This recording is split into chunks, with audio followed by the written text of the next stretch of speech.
Yes, you need to. But they're not part of the bond committee. But I just want to say, many of whom have already spoken with people from the board. Yes, the superintendent has already addressed them.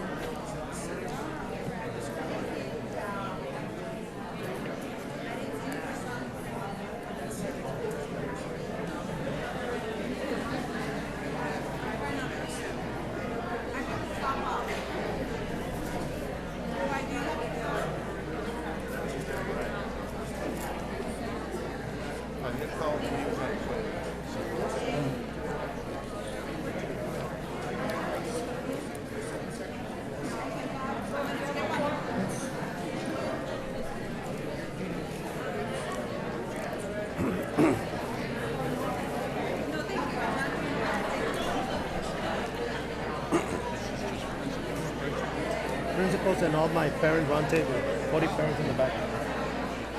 They're all representing the campus.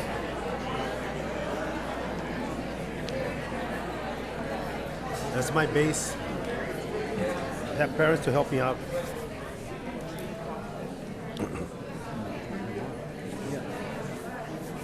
Yeah, and then I have all the directors and coordinators as well.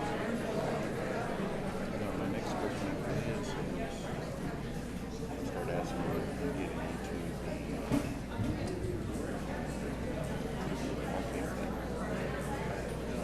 Yeah.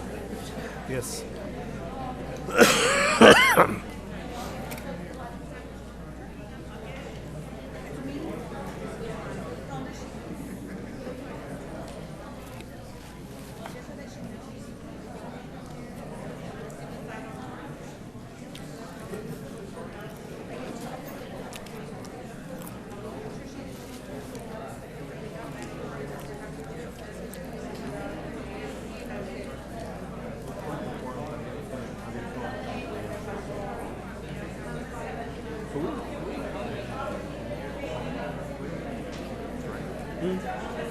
No.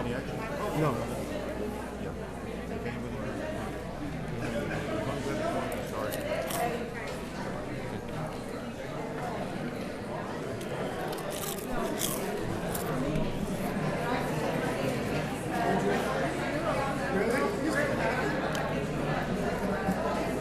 All right, we'll go ahead and get started.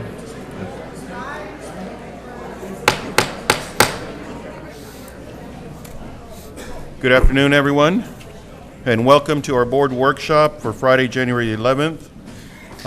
Would like to welcome all the campus principals and staff that is joining us, and Superintendent's Roundtable. Thank you for joining us today. We're glad to have you all. Bienvenidos.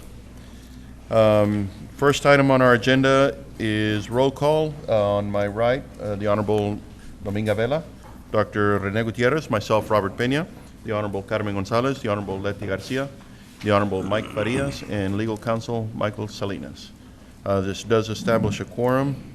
Item 2, certification of public notice. Honorable Javier Salinas has joined us. So item 2, certification of public notice. Yes, sir. I certified the agenda was posted according to the Texas Open Meetings Act. Great. Then we'll go ahead and start with first item, presentation. Number 3, presentation and discussion of the demographic study by Templeton Demographics. Again, everyone, this is while we wait to get started, this is a workshop, so feel free to get up and move around. There is food in the back for everybody. Mr. Salinas, there's food in the back if you'd like to. And board members, as a workshop, we're able to ask questions as we work through. I know some of you have other obligations with your work. If you have to go, we understand. But please do ask your questions as we move along so that we can ensure that you get your answers also, okay? So Okay. we'll go ahead and get started. Go ahead, Dr. Salinas, so we can start on tab 3.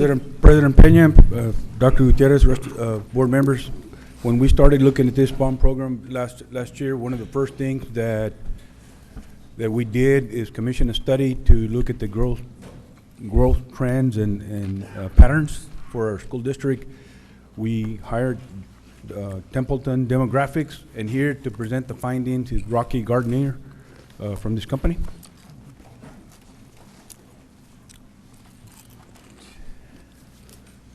Good afternoon. I'm going to put these glasses on because I got my presentation in front of me, and vanity has gone by the wayside as I get older, I guess. It's a pleasure to be here. I think we spoke on the phone maybe a month ago, so it's good to, I don't know for you guys if it's good to see a face, but it's good for me to be able to be here and kind of to see everyone. We always welcome the opportunity to come down to Edinburgh and visit and drive. So this is the second study that we've done for Edinburgh. So I'm going to move through it, but like President Pena, he mentioned that this is wide open. Stop me if you ask questions. If I'm going too fast, slow me down. Sometimes I kind of get on a roll. The first thing that our team begins with when we're doing a study is we try to understand the economic conditions of the area. You know, the economy in the nation has been very strong. Texas is probably leading the nation, you know, from an economic perspective. We have some of the fastest growth in the country. You can see that the job growth, even here in the McAllen, Edinburgh, Mission area, is at 1.5%, so just very similar to what the job growth is nationally. Unemployment rates are well below 5%, which used to be considered full employment, was 5%. We're now sitting on that, you know, Edinburgh at that 4.2%. So a strong unemployment rate. Now, home sales are down. I can't look at both of these apparently. Home sales are at about 80. You know, we're down about 80 homes from a year ago, but we're still doing about 2,500 homes a year and that's home sales in the MSA. Again, that's in the total MSA. That's more than just Edinburgh CISD. Local economics. There's some new things going on, and we just mentioned a couple just to kind of show that our team is kind of going out and just getting their feelers out. A couple new hotels coming this way, a Cajun restaurant, and of course the Valley Light Rail System, something that's been talked about for many years. I think when I was here in 14, 15, or 15, 16, whatever that was, they were talking about this Valley Light Rail. So if they're saying it still could happen in 10 years, and really a mover like that, a system like that, will really have a strong economic impact. We zero in on enrollment trends because remember, I'm talking about school districts, and we work with about 95 to 100 school districts each year in Texas. School enrollment in Texas has slowed. Growth in school enrollment has slowed statewide. Within the last 6 years, we were averaging about 80,000 new students per year in Texas. That dropped to 67,000 3 years ago, and just last year that number dropped to 40,000. So we're growing at about half the rate that we were 5, 6, 7 years ago. And keep in mind, that actually includes, I know charter schools are something we're going to talk about, or I'm going to hit on a few times, but charter schools are part of the public school system. So that actually includes the charter school growth. I mean, actually, the 40,000 student growth that we saw statewide last year, about 20,000 of that was in charter schools. So state public schools only added about 20,000 students from 16, 17 to 17, 18.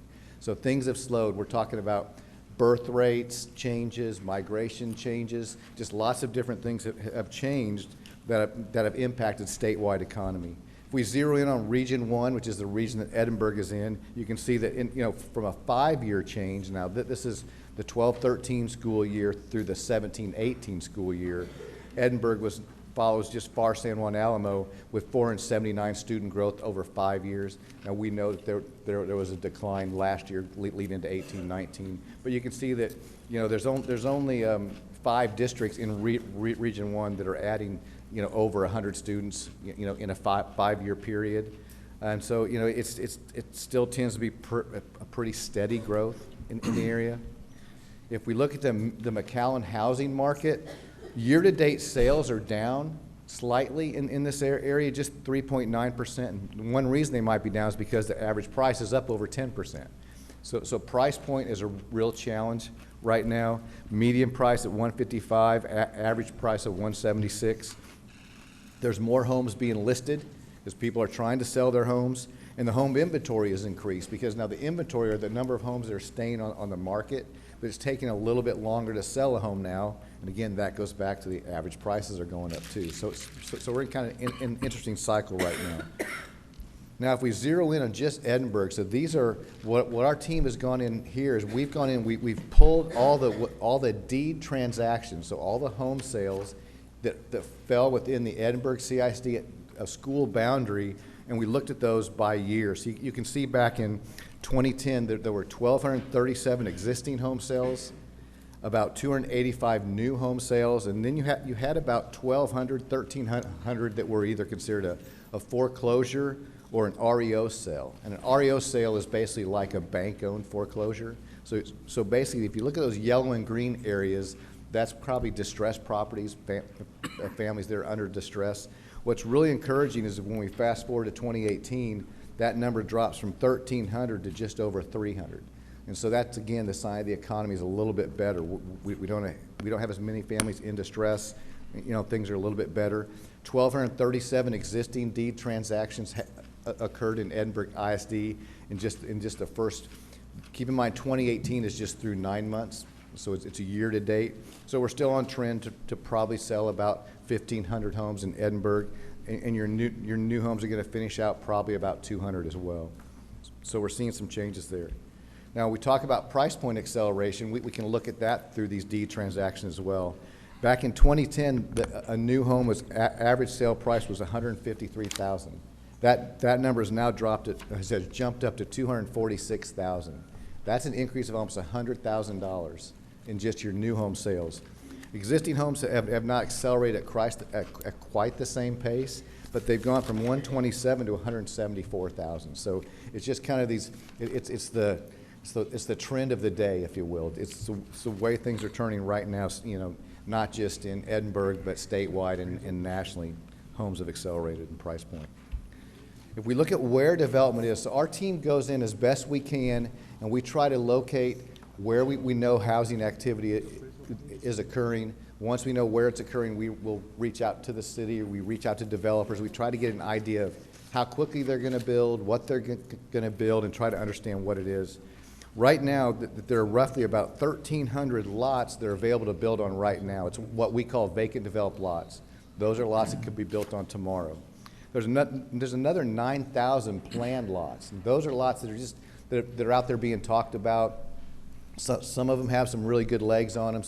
Some are really going to happen, and some are going to happen many years from now, and some may never happen. But there's over 9,000 of those, and there's additional 23 units that are in various stages of construction, which means they're starting to develop them to build, but they don't have houses going.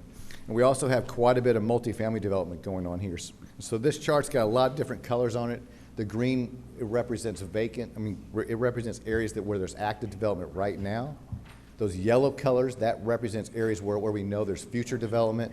And then you see some kind of a bluish color, that's your future multifamily, and you have a purple that's multifamily under construction. And by multifamily under construction, we're talking about anything of more than 2 units.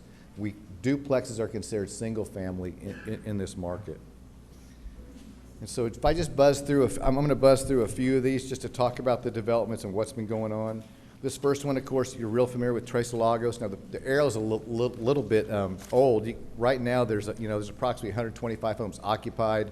90 of them are under construction. 60 VDL. Again, those are vacant lots. Now, we know that there's an Idea Academy right in the middle of this development, so many students from there go. I think there's about 25 students that go to Edinburg that live within this area. And with 5,100 total lots, eventually, you're going to see yield increases in Edinburg CISD. Nobody wants to go to that school in that neighborhood, they told me, so. And, Don't even mention it, sir. I think that's very, very fair. And if they go there for a little while, they'll come back soon. We're kind of a company that deals with public schools. We don't work with charter schools. We're kind of on the side of public schools right now. So we've seen very often that you do begin to see students come back for various reasons, but they do begin to come back. Vendome, it has 104 total lots. When I was driving around, they broke ground over there, and they got some homes under construction. This next chart here I think is interesting because this is something that's a little different than what it was when I was here in 14-15. The Monmac Place Landing and Monmac Place, these are 4-plex units that are being built, and this seems to be a little bit of a trend because I drove around, you could see a lot of areas where they have these 4-plexes, and I think it's kind of it's a density that's kind of nice because it's a single family in many cases, so but it's a great from a affordability prospect. It's good for the developer to build, and so that's pretty strong. They've got 32 units under construction there in the north in Monmac Place, 460 total units in a phase there of Monmac Landing. Then if we go over to the hills of Chapin, they've got 78 total lots. About 5 of those are occupied. You're going to get some students there eventually. 10 under construction. That price point from 125 to 200, and that developer would like to do 10 homes a year. So we're trying to understand as best we can, because this is how we build your projections. This area here, this is the hills of Chapin. We've got a few. This top one, does this work? Yes, very good. The hills of Chapin up here. This is already under construction, of fourplexes. There's already about 22 students that live in that area there. Now these other areas, Starlight, this if you drive by this is a senior complex, so we won't be expecting any students there. Avanti East Apartments, 108 units with 90 tax credit units. That's important to understand because you usually typically see a little bit higher yield from tax credit units. And you've got the same thing in Liberty Village. This is going to replace the Alvarez Courts Apartments when it's complete. And so it's just kind of a replacement. But again, it is a tax credit apartment. And then Del Rey Estates. This is a future development that's going to have 409 lots. They've got about 30 occupied right now. And we didn't have a student geocode there yet, but you are going to see quite a few students there in that best zone. And that was approved last April. If we move out here to I guess it's to the north, La Siena's been there quite a while. I think when we were out here a couple of years ago, there were 47 students there. Right now, there's about 63. So there's a few more students. It's growing a little slower than what we anticipated. I would fathom to guess it might be growing slower than what the developer anticipated as well. But there's a little bit of activity out there. Pueblo de Palmas, we're labeling these phases. You can see the numbers on there. Phases 15 through 18, 19 through 21. There's Pueblo de Palmas all over. Our researchers were like, everything's called Pueblos de Palmas, that kind of thing. But that little area, this little area right here, this 15 through 18, there's 450 students that live there. Okay, and then we go south a little bit to this 19 through 21. Right now, there's just 57 students, but we know that that's going to yield very similar. You're going to end up with 100 students in that area at some point. And so we're seeing some strong growth in these Pueblos developments, and then you got this future phase with 22 lots.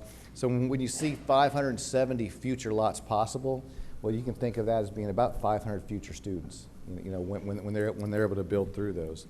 A lot of it now is just timing, and that's what we're trying to understand too. If we go to Carmen Avila, this is a newer development. This is developers got 1,000 future lots. Phase 1 with 98 lots they're delivering now. He's going to start, by the end of this year, he was going to start having homes, so he may have homes out there now because I was here last in the end of September. So he may already be building homes out there. He'd like to build to sell 100 homes a year. Just to give you an idea, this green area here is where those 1,000 lots are. In this little area, this little gap you see between that, I think we're looking at about 169 students that live there right now. So that's how dense that development can become. Border Town Acres right here, there's 70 students that live there currently. And then you got Border Town with the 116 lots that are going to get delivered soon. And then La Reserva with 715 lots. So eventually, we're going to see some strong growth there, as well as Vista Bonita. Moving on now, just to talk about student density. Question. Yes, sir. Before we go on to that one. Yes, sir. Very good work in the different quadrants. However, I don't see a summary page. If you could provide us with a summary page in the future, totaling lots, residential, multifamily, number of units, multifamily, and number of units residential also. Right, so single-family lots, multifamily because lots. What you've provided us is good, but then in seeing a summary is going to be beneficial for our use in the future. Yeah, just second. Overall. Okay. The other thought is, to what period did your study cover? To what period? Yeah, was it through October of 18? Was it through November of Oh, the 18? re- Because you when- presented in December, so When now. was the research? When was Yes. the research done? Yes. The research started in August and completed about the middle of October. Our team, that's when they were reviewing and making phone Okay, calls. so this is not capturing anything, let's say, that was applied for at the city for permits after September per se, let's say? No, Maybe. Okay. Likely not. Now, we can look, Okay. I know that Dr. Sleason and I are gonna be talking over the next couple of months about, about some future work, or the work we have, looking at boundaries coming up this spring, and we can probably go in and get some updated numbers at that point. Yeah, just to kind of see, because as I've driven around in some of these areas, I've noticed there's some new, subdivision development taking place already, particularly like by Edinburgh North High School. Okay. So it's not on here, but there seems to be a subdivision now under development just south of there. South And- of, Edinburgh North, okay, which is on Klausner, or 281.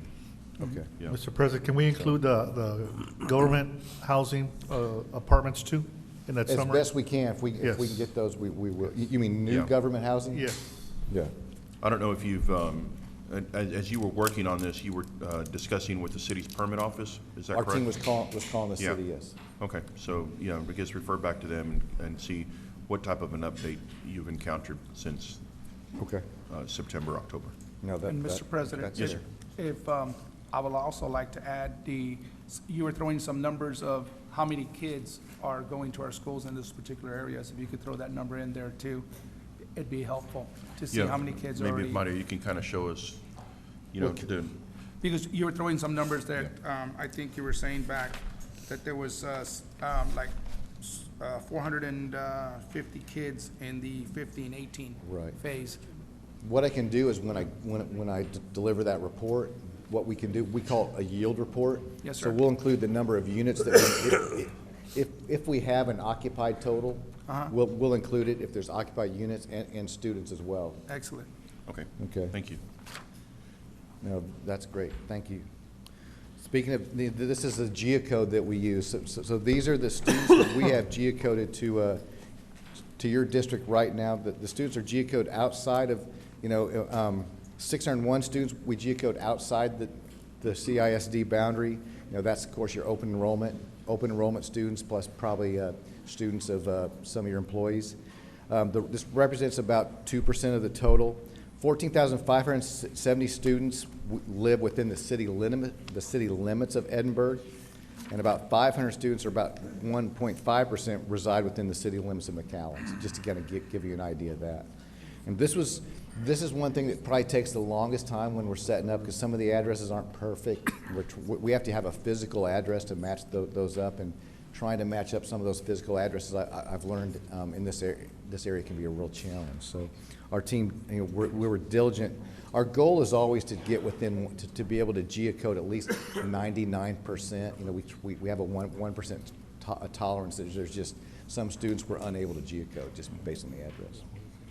So again, going back to this slide on the density, one question that I have is, does each dot on here represent one student, or is it a cluster of students? Let's say If there's- 5 students or yeah, 10 if there's students. 3 or whatever. 4 at one house, it would just look like one dot. So Right. it's more Okay. for a visual.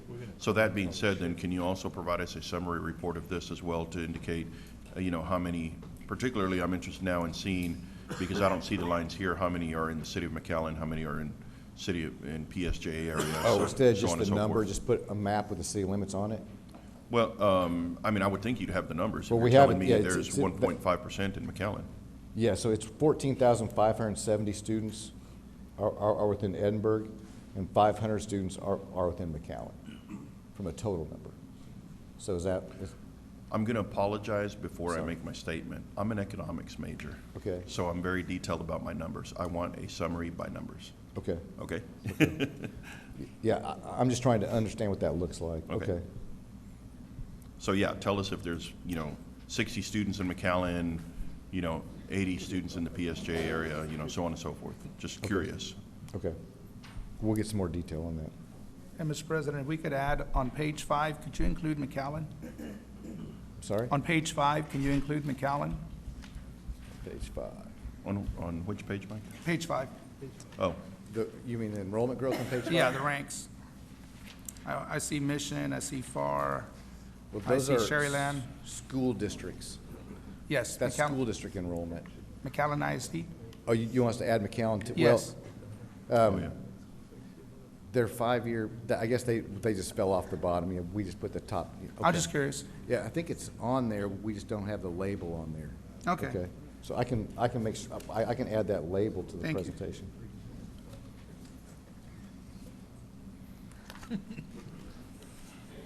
It's just they're our next door neighbors, and a Yeah, lot of things that affect them also affect us. sometimes when things get squeezed in there. Thank you, I Got it. appreciate that. Thank you. No, that's certainly something we should add. Let's see if I can get back to where we were. This next chart here is a change in total enrollment by planning area. So we've divided the district up into small planning areas, and then we had a geocode from your district from we were here in 14-15. So we just compared the two geocodes, and we summarized those by area. So the darker the color you see here, that means that there's been the greatest amount of change. So the areas where you see a dark blue, that means that there's over 100 students, at least 100 students or more there than what were there in 2014-15. So that's just a change, a little bit of a change in enrollment, in enrollment density, if you will. This chart here is a TEA transfer report. Now, you may have seen this before. This comes directly from the TEA data. So this shows the number of students that, now this is all just public school students that either, the top part of that is that they reside outside of Edinburg CISD, but they attend Edinburg CISD. So you can see there that in 2017-18, there were 281 students that came to Edinburg from outside of Edinburg.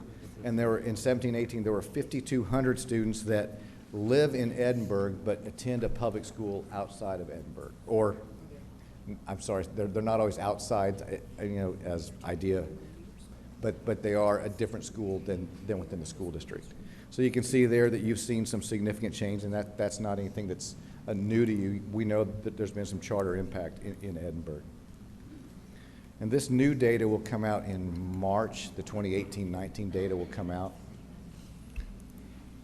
Speaking of charter schools, so there are currently we're currently tracking 10 charter school campuses that operate within Edinburg CISD. In 17-18, those campuses enrolled more than 4,700 students in just those 10 charter schools. It's an increase of just about 700 students due to the opening of the IDEA, Tres Lagos campus in 17-18. In the larger McAllen-Edinburg MSA, there are 38 operating charter schools, and that includes the IDEA ELSA campus that's just outside your boundary there. And those campuses enrolled more than 19,600 students. So you're seeing almost 20,000 students in the area that are enrolled in local charter campuses. So we start talking about projections and where we are with projections. We've looked at district births in the Edinburg area for going back to 2006. What we've done is we've been able to pull births based on zip code, and then we capture the zip codes. And zip codes don't necessarily seed to ISD boundaries, but if the majority of the zip code was in your district, we counted it. So these are births, and then we use your kindergarten enrollment 5 years later to see if we can see any kind of correlation, just to see what those changes are. So you can see that back in 2010, the 11-12 school year, you were capturing what would appear to be about 93% of all the births that occurred 5 years previously. And you've seen kind of we've seen a decline now for several years, and then began to drop, stabilized about 88%, and then we saw it drop again. This is, when you see your kindergarten enrollment drop like that, it's a myriad of things. Number one, it's charter campuses. And number two, nationally, we have a birth rate decline. The families are forming later, birth rates have declined nationally. So this is something that's not, again, just in Edinburg. We're trying to understand where that bottom is right now. So last year, your kindergarten represent that 2,098 that enrolled this year represents about 74% of the 2,800 births that occurred back in 2013. We've made a projection of kindergarten students next year of 2,116, followed by 2,169. Now, those growths are because we have seen an uptick in the number of births. You've seen births go from 2818 to 2868, and then going over 2,900. And we stabilized your kindergarten enrollment cohort right at about 74%. So we've kind of, what we've done is we've tried to stabilize. We believe that things have kind of, we're working towards that stabilization at some point. Now, we don't, the other challenge is when charter schools announce their opening or announce their charters, it's typically not until past the first of the year. So we're working on this in October. Next week, next month, the charter school, they could, they don't have to, they don't need as much lead time. So they could announce it next week that they're opening. Of course, that would impact our projections going forward. Right now, we're projecting. Question on that. You were mentioning that you conducted that by zip code, correct? We pull that data by zip code. You pulled the data by zip code? Yes, sir. So again, then there's going to be a deviation in the fact that our district encompasses areas of McAllen and northern PSJ area that we may not have picked up because it was by zip code, correct? Right. Yes, that's why it's just a correlation. We're just trying to see what the math shows. And we just know a lot of times there's enough history, you can begin to see some pretty strong numbers there. Our enrollment forecast, as you've seen before, for next year is 33,769. That's a decrease of about 330 students. And what this enrollment forecast shows is it does show that you're going to see continued decreases in enrollment in Edinburgh for the foreseeable future. I mean, we do hope that your kindergarten could get back to about 2,200 students within 3 years. What happens is, and the reason this keeps showing this decrease is because you have, where you were at 2,500 kindergarten students 5 years ago, that number's now at 2,000. So you've got 400 less kindergarten students now. And as those classes move through, it's naturally causing a decrease. Now, what we have seen is, and what we probably will even see more of going forward, is your 6th through 12th cohorts. Your cohort is like the number of 6th graders that become 7th graders, or 8th graders that become 9th graders. Those cohorts have increased a little bit, or well, I shouldn't say they've increased. They haven't decreased. And that's because often with charter schools, they start coming back. You've got fine arts programs, you've got athletic programs that they decide to come back for, which is why there's so much stress still in even with a projection that shows a declining total enrollment. That's why there's so much stress still at your middle schools and high schools, because that stress is not going to go away. So we're looking at looking at your 31,000 within 10 years. I looked at a scenario that maybe where kindergarten bounces back to 2,300. If it gets back to 2,300, then your bottom out number might be closer to 32.5. When things level off. Now again, just understand you also have the retention that needs to occur at high school. One other thing that we're seeing right now when the economy's strong, and this is a statewide, we've seen retention rates in high school decline because the job market is there. And students can leave, they can get a job. The job market is so good. Often when the job market is not as good, retention rates will go the other direction. This chart has a lot of little pictures on it, little numbers, and you guys can have a chance to digest it. Enrollment declines at elementary school are going to continue. You're looking at maybe over almost 400 students lost over the next couple years before that begins to level off a little bit. We might begin to see some positive change. I know there's going to be some some challenges. I shouldn't call them problems. Some challenges or opportunities at a few campuses where you're exceeding capacity. And there are a few of these, as I look at them, when some of these developments that are kind of hard to really get pinned down with some of these developers that are going to arise, and I think we might see stronger growth than what we're seeing. In some areas, you're seeing a decline at campuses that would appear to you to be like, well, that's, on one slide I'm showing growth, on another slide I'm showing a decline. And what's going on there is several things. Part of it is some of the growth we're not sure is going to be realized inside that 10-year period, but even more often, there's a small kindergarten class and a large exiting class, and when your 5th grade classes 30 or 40 students, if you got 68, 70 students at kindergarten and you've got 90 students at 4th grade and 5th grade, as those leave, even if we build some positive cohorts, it still shows the enrollment to look flat. So until our kindergarten stabilizes, some of that's going to look a little different. I have a question there, Dr. Gutierrez. And I'm glad the principals are here, because as parents come in to withdraw their students, they want to take them somewhere else, possibly a charter school. I just think, and I bring it up at every board meeting, that the principal should be the last one to talk to that parent to try to keep them there. Because we got amazing principals at ECISD. You all know our programs better than anybody else. And we all know that charter schools don't offer anything compared to what we can offer in public ed. So I always tell my team where I work at, no le sacan la vuelta a los charcos. Talk to that parent, no matter what, and say, hey, have you thought about this? Have you thought about this? Have you thought about this? Ask the kid, do you want to play sports? I do. Well, you know what? That school doesn't have sports. Do you want to be in band or orchestra or choir? Yes, I do. You know what? That school district doesn't have that. These people are lied to by those marketers that come to their homes at Walmart, at the gasoline station, HEB, wherever they are, you know, they're lied to them. And people are gullible. People will believe whatever is told to them sometimes. So you guys, as the professionals, as the experts in education and public education, I think that any time a student's coming in to withdraw, you should have the final exit interview with that parent and that child and say, hey, ¿pa dónde van? You know what? We're going to go to IDEA. Why? Well, they told us this and this. We have it here too. And then ask the kid, what do you want to do? Because most of our kids here want to be Bobcats, Jaguars, Econ or Cougars.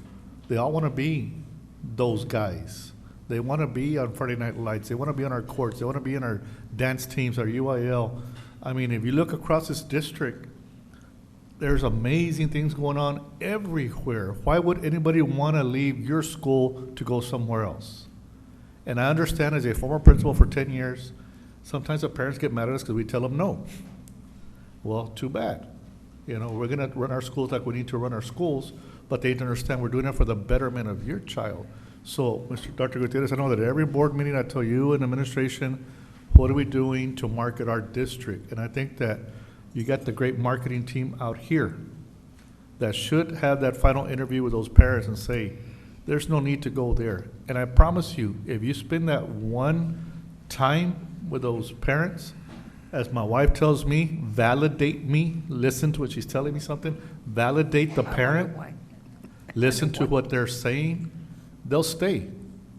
We won't have a reduction because our facilities are second to none. Our academics are second to none. Our finances are second to none. And it's all because of you. Right here, you guys are the A team. You guys are the all-stars. We need to keep our kids here. But if you let your counselor or your assistant or your secretary clerk do that, they're going to leave because they don't have the skill that you have. So you need to take the bull by the horn and say, if anybody wants to leave, I want to talk to them. It's going to take, right? And Mr. Salinas, if I may, just being short of being an area director the past 2 months, I can certainly agree with you and use your wife's term of validating, and I can validate that all our amazing principals out here do that on a daily basis. Each and every one of them is very committed to keeping our boys and girls in school, because there's no better place to be than ECISD. And I can validate that for you because they do that on a daily basis.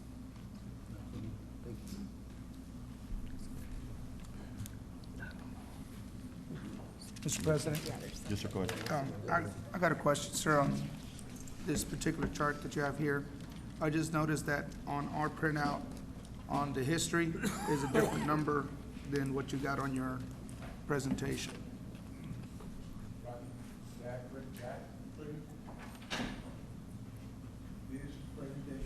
This presentation is updated, sir, with the printout that we have. Something that, from the last presentation, Mr. Gardner updated it yesterday, and that's what he has. That's why there's a difference there. Well, all the other numbers are correct except the elementary total change. It went from negative 592 to what we have is 18. Yeah, that was an error, and I saw That's that. a typo, I saw it correct? yesterday afternoon. Okay. On a plane, so I corrected and sent to Dr. Salinas Okay. yesterday. I also wanted to, there's only 2 elementaries here that are beyond their capacity, as far as their capacity is concerned. Does this capacity also include, that's portables, everything, correct, in all the elementaries? Dr. Salinas?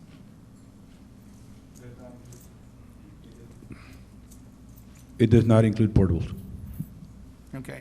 It's just because what I'm seeing here is the capacity that we have is 19,837, and currently we have 16,391, which is roughly about 3,500 available spaces for students as far as the elementary is concerned, that we have capacity for and what we're currently serving.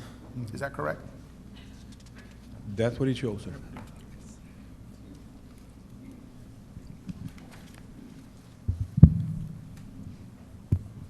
Before I move on.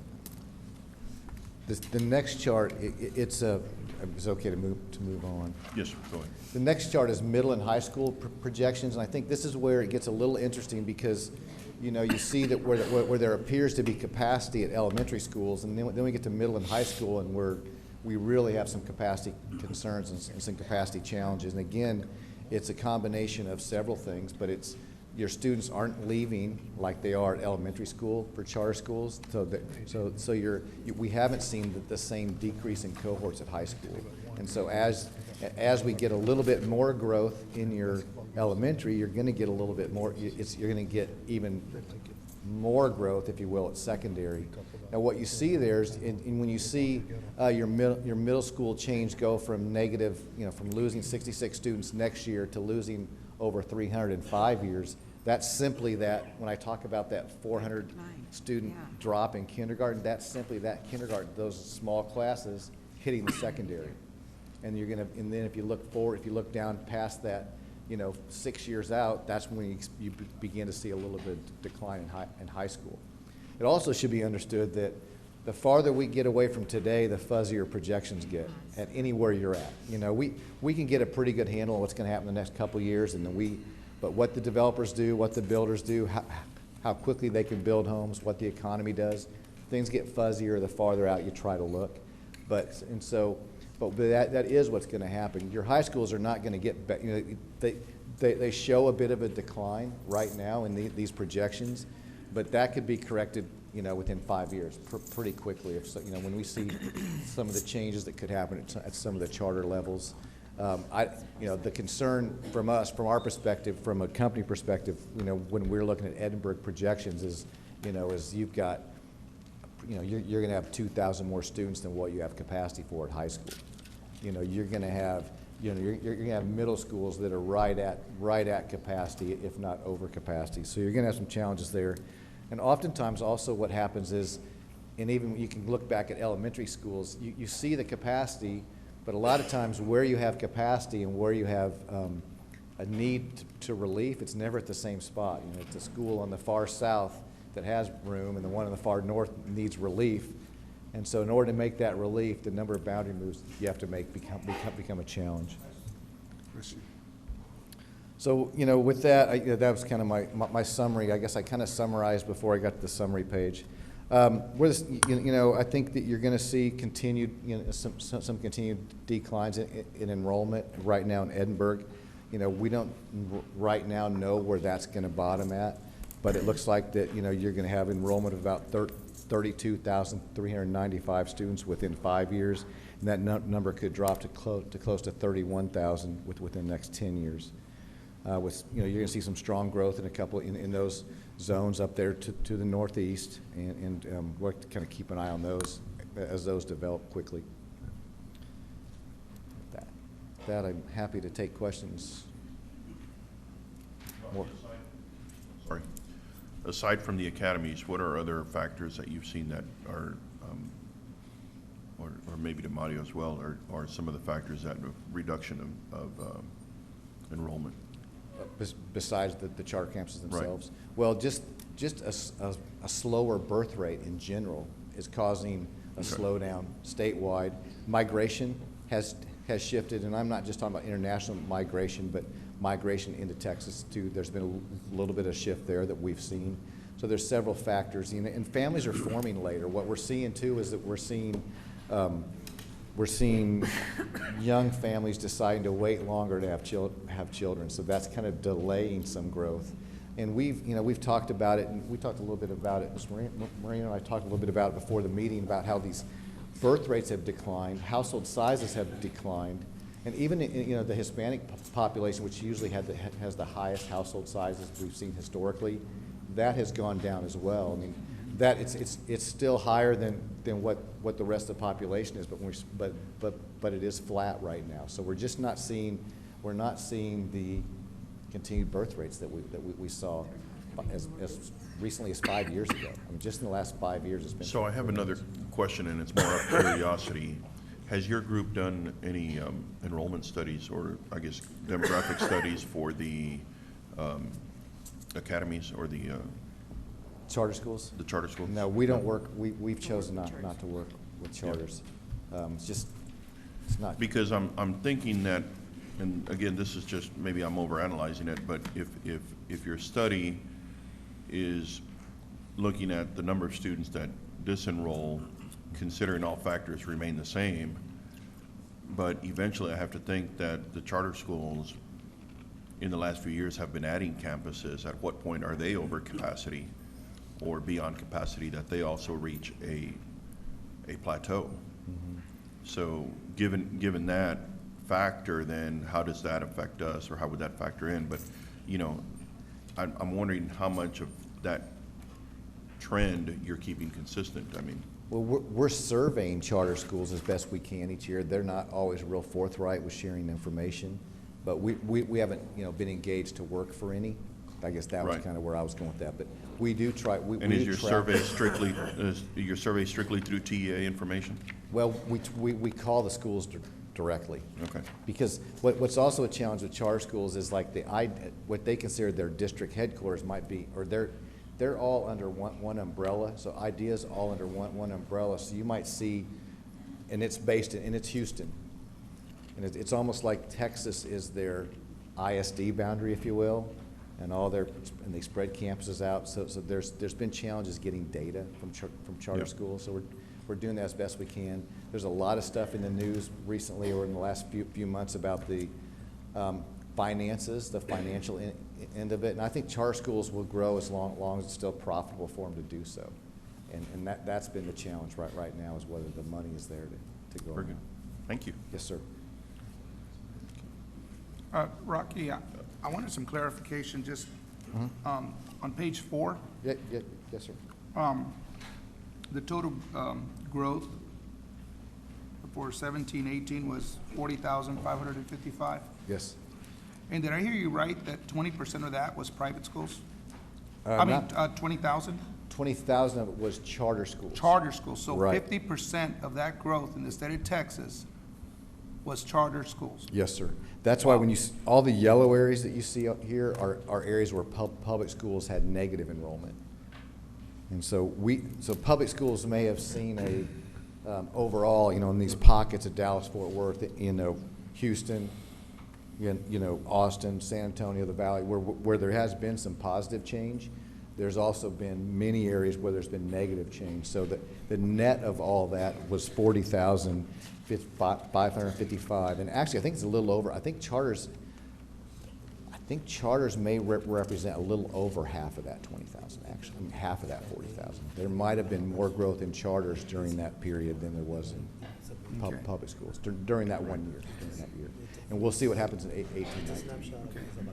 Have any of you, I was going to ask the board members, have any of you heard about a charter school building behind the Toro Stadium, a high school? Have any of you come across that? First I hear of it. At first you hear about it? Yeah. Now, I don't know if it's rumor or what, but supposedly that they acquired some property behind the stadium, and they were going to build their high school. Which charter school? Idea. Idea. High school? We can check that out. I can find out. Could you? Yeah. I don't know, do they have any high schools, Eddie? What No, they don't have, have any. Do they have high schools or no? what they have a soccer academy. They have their classes at the Parks and Recreation Center, but they use as Toro's facilities as a training site. But it's rumor, but I just thought I'd take the opportunity, everybody's here, to ask. If- It's okay. it- We'll look on the appraisal district right now. Yeah. See the tax rolls. Who owns it? I have no idea. So, That's interesting. like I said, it's just rumor. Okay. Thank you. Any further questions? There's a golf course. Thank you, Rock. Thank you. Very good work. Item 4, presentation discussion on summary of district bond forecast committee meetings. Doctor? Yes, Mr. Peña and board members, we have been meeting since last February, the administration, and we have been having meetings the last couple of months to prepare for this presentation and the bond. So I'm going to have Mr. Romeo Cantu and Dr. Anthony Garza present a summary of all of our meetings and on what we've done so far to prepare for the bond. We did this presentation back in April 10th to the board, and we also presented it to the SPDM in May. But we've updated the presentation because we've done other things, and we'd like to show you and present to all of you the summary of what we've been doing for the last almost 12 months already, as far as the bond forecast committee with for ECISD and the studies that we've been doing and all the information that we've been gathering so as we move forward on this bond. So go ahead, Mr. Cantu and Dr. Garza for this presentation. Good afternoon, President Peña, board members, Dr. Gutierrez. As you said, I'm Romeo Cantu, the Public Information Officer for Edinburgh CISD, and I'm joined by our Area Director for High Schools, Dr. Anthony Garza. About a year ago, Dr. Gutierrez formed the Bond Forecast Committee to explore the possibility of building new schools. Some of the goals that he instructed us about were to make sure that the needs for our students are being met with regards to facilities and to see how many students and costs are associated with the bond. Part of today's presentation is a recap for some of you, and to update you where we are now, as Dr. Gutierrez said. Everything revolves at our district around our vision and our mission statements. So let's remind everyone what they are. Our vision statement is empowering our students to be 21st century leaders. Give them the best tools, the best teachers, and of course the best facilities. Our mission statement is to accomplish educational excellence through creativity and innovation. Dr. Gutierrez mentioned often when we started this project 2 key words: trust and transparency. Trust, accurate information and data to be released to our community, and transparency, that costs be as transparent or clear to taxpayers and all stakeholders. Let's talk about the trust and transparency. What has the district built with the previous bond? In 2008 bond, which was for nearly $112 million, we asked for 4 new elementary schools, 2 new middle schools, convert Harwell Middle School into a 4th high school, which is Robert Vela High School, add 3 multi-purpose fine arts centers, 1 at each high school, additions and renovations to Brewster School, and land acquisition to build new schools. Again, the grand total, nearly $112 million. Well, as many of you know, that was a promise kept. All of those projects were on time and under budget. Let me introduce you to the Bond Forecast Committee members. Oh, let me go back. They are there. The central office staff include those members there, the campus representatives, and the community members. This is a diverse committee of a lot of stakeholders. That's important to get as much input as possible to get the best plan for our students. The community members, I want to kind of emphasize that. 3 of the superintendent's parent roundtable members are there, members from the group you see behind me in the blue shirts. There they are, y'all can wave. There they are. Thank you all for being here with us today. Here are some of the tasks. So let me get you up to speed on some of the tasks that we've been working on. What have we done since the inception of the Bond Committee? We basically focused on 3 areas: the financial, the project costs, and the needs. Bond analysis. Under the financial, we looked at, do we need new facilities? Do we not? We also met with Estrella Hinojosa Investment Bankers, presentation by Dr. Miguel de los Santos, who guided us through this bond process, and we looked at that. And we also looked at the data from nearby school districts and schools and the debt and tax comparison rate. Dr. Anthony Garza will have more on that later on in this presentation. The project costs, we looked at the new high school costs, middle school costs, elementary school costs, career and technical education center costs, and of course costs beyond construction. What are the costs associated after we've built the school? We're going to need staff, we're going to need equipment, furniture, all that kind of stuff. We also looked at those aspects associated with the costs. And finally, we reviewed the needs. What facilities are needed? All of that we reviewed, and of course, all of this information as part of the public relations is listed on our website at ecisd.us. 2018-2019 bond action highlights so far. Thursday, February the 22nd, 2018, the Bond Forecast Committee met for the first time. Tuesday, April 10th, Mr. Botello gave sort of a similar presentation to this one. That was back on April the 10th. Thursday, May 17th, the district site-based decision-making. Representatives from all the campuses were also shown this presentation. December the 19th, the board approved GNAC Architects as pre-bond consultants. And on Thursday, December 20th, the Bond Forecast Committee met with them the next day to review district facility needs and work on construction costs to be presented today. And this past Monday, the architects began visiting the schools and career and technical education facilities to identify the further needs of the district. You'll hear more from them later on in this meeting. And now Dr. Garza will continue our presentation. Good afternoon, President Peña, members of the board. Our next slide is, why does ECISD need a bond? We have the best teachers. We also need the best facilities. We need a bond to catch up with the growth that ECISD has experienced in the past decade. It has been 11 years since the last bond planning started. ECISD started planning a bond in 2007, and in May 2008 successfully passed a bond election, and the last go from that bond opened in 2011. So we may not open a school if this bond passes in May until 2021.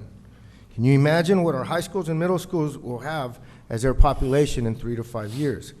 If you visited one of our middle schools or high schools during a passing period, you've experienced some extreme overcrowded hallways. The students need additional schools to provide a safe learning environment that meets the need of our district that has outgrown our facilities. A district our size of 34,000 plus students is behind several schools, as we will show you today, and also as our bond committee has discovered. The district also needs additional career and technical education buildings to provide more opportunities for students to limited availability of CTE classes, because currently we only have one CTE building to serve 4 high schools. Some of our neighboring school districts have a CTE building at each high school. And again, let me make the point. In Edinburgh, we have one career and technical education building to serve 4 schools. ECISD needs career and technical education centers to meet the demands of our current and future job markets. Opportunities equal success. Many of our CTE industry certifications that we offer here at ECISD have become part of our state accountability system. They're part of our college, career, and military readiness indicators, also known as CCMR.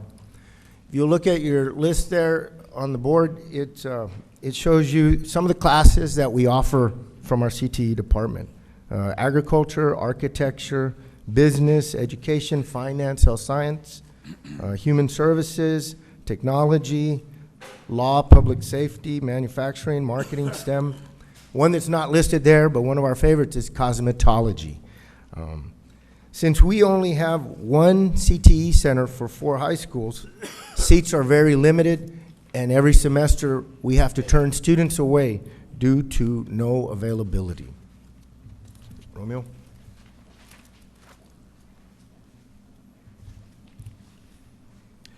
You may be asking yourself, how does a bond come about? Well, the state of Texas allows districts to sell bonds in order to raise monies to build schools. The state of Texas also helps a district that passes a bond by providing matching funds. Now, this is based on eligibility, and of course, our financial advisor will provide more information on this. ECISD has built the trust of the community by investing wisely and paying off the bonds on time. The district has also done a great job of paying off our previous bonds, allowing the district to call on a new bond with a very small increase in the tax rate. In the beginning, here's what we were looking at. This is back on April the 10th.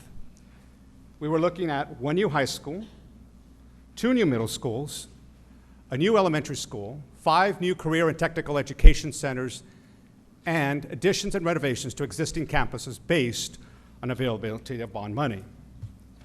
Well, however, since we've been going through this whole process and analyzed the wants versus the needs, we've tailored our plan as follows. The proposed facility needs now are for 1 new high school, 1 new middle school, 1 or 2 new career and technical education centers, and of course additions and renovations to elementary schools based on availability of bond money. Of course, the cost will be determined by our pre-bond consultants, who you'll hear from later on today.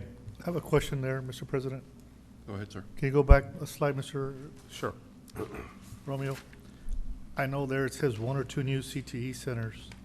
I think CTE is a new buzzword in education, and I know that we need to make sure, me as a board member, that we provide those CTE centers for every high school. Those are so important to our kids. As Dr. Garza just said, we're turning kids away. ECIC shouldn't turn any kid away, because that might be a caveat for them to go somewhere else.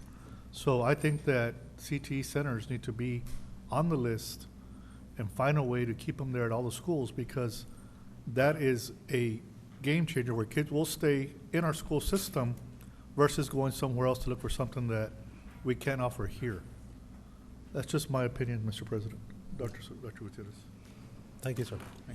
And if I may, just before the start of this meeting, I did give our Director of CTE, Ms. Arminda Lozano, an article that was published in the Monitor on December 30th, where it talks about the importance of having CTE in our schools. I just gave it to her, and she has it in her possession.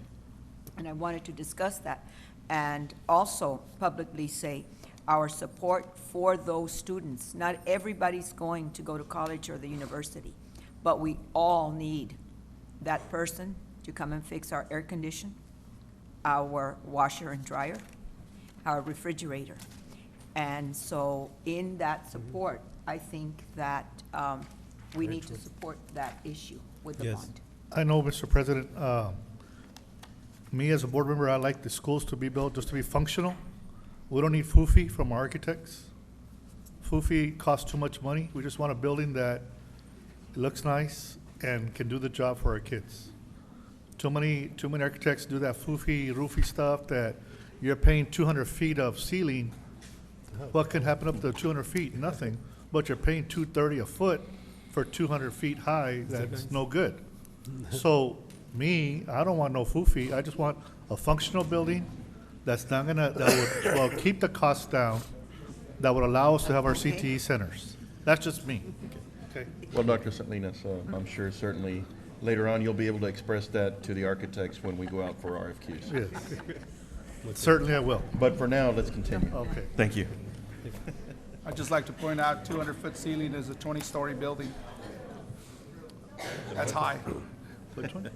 It's Yeah. 20-story. Don't do it for the square foot cost, okay? Okay. Let's go on, Romeo. Okay. So what have the bonds built in the past? Well, in 1998, the lease bond purchases were for Economides High School, B.L. Garza Middle School, Betts, Guerra, Trevino, and Virial Elementary Schools.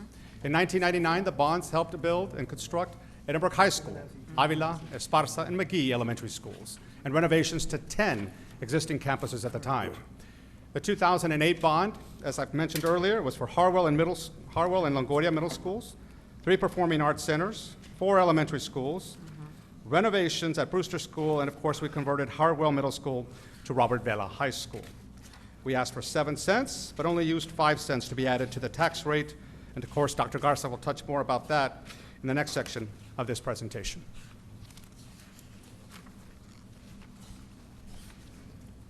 Okay, now we're going to talk about the numbers. We're going to look at district and campus enrollment, tax-supported debt, our tax rate, and what a 0 to 5 cent tax increase means to our taxpayers. So our next slide has ECISD enrollment comparison to 10 districts of similar size from around the state of Texas. If you look at the list there, Edinburgh CISD was at 34,570 when we ran this comparison, roughly in the middle of these school districts. When you look at the column with the high schools, that shows the average number of students in each high school.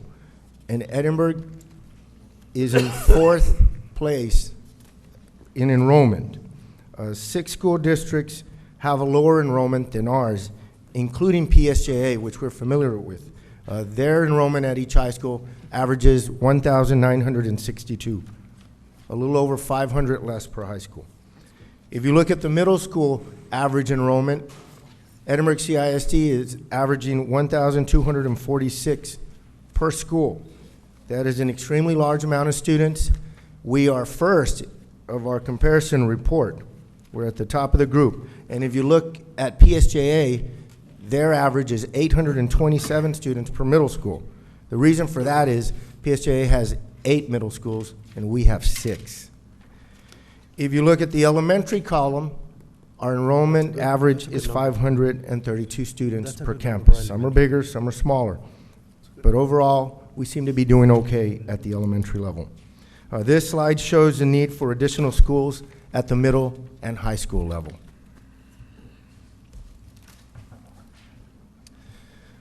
This next slide shows ECISD debt and school comparison. So this lists how much debt each of these 10 school districts has currently. Edinburgh CISD has about $217 million in debt. It sounds like a lot, but it isn't. We're at the very bottom of our comparison group. As you go up the list, you see 293, you see 500 million at PSJA, 715, then it jumps into the billions. 1 billion at Keller, 1 billion at Mansfield, and 3 billion at Leander. This is debt. So do we get a distinction designation for debt? Our finances, we're very frugal. We're number one in the first quartile, so. Yes.